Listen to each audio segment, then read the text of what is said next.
Si venderanno tutte le case pubbliche ex IACP, più di 40.000, agli inquilini naturalmente, e con il ricavato 700-800 milioni di euro si darà attuazione al più grande piano casa di edilizia sociale e popolare che si sia mai visto in Europa. Se a questo si aggiungono gli altri due piani casa, quello sulla rottamazione e l'ampliamento, che è in discussione a livello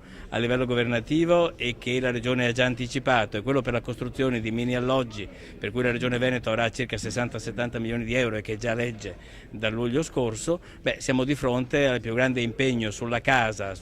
per le giovani coppie, sulla casa sociale, sulla casa per chi ne ha veramente bisogno, penso d'Europa. La Regione Veneto è la prima regione che darà attuazione a tutto questo.